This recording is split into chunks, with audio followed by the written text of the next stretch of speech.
د ټولي صوبې په شان کومه ضلع پړچینار کې هم آل پرایمري سکول اسوسییشن احتجاجي مظاهره کړي کوم کې چې په سلګونو استادانو ګډون کړي وو دا احتجاجي مظاهره اپګریډیشن پنشن کې کټوتی د سیفي فند ختمه او ریګولیزیشن په اړه وو احتجاجي مظاهرچیانو ویل چې موږ ته صوبایي حکومت طرف نه تر اوسه پورې سہولیات نه دي ملاو شوي او کړي وعدې هم نه دي ترسره شوي د کورمي ضلع اپټا صدر قاضي سید میر ابرار وویل چې موږ هر وخت د صوبایي حکومت هرې ادارې دروازه ټکولې ده خو موږ ته مثبت جواب نه دی ملاو شوی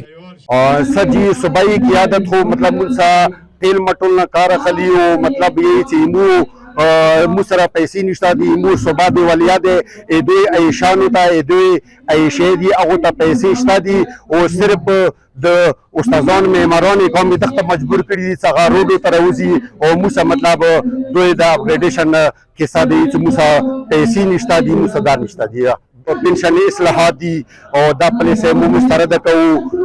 د 2022 اکټ نه چې کوم استادان پاتې شوي دي ریګولیزیشن هغه دا ریګولرایز شي هغه د 2022 اکټ ایسا جوړ شي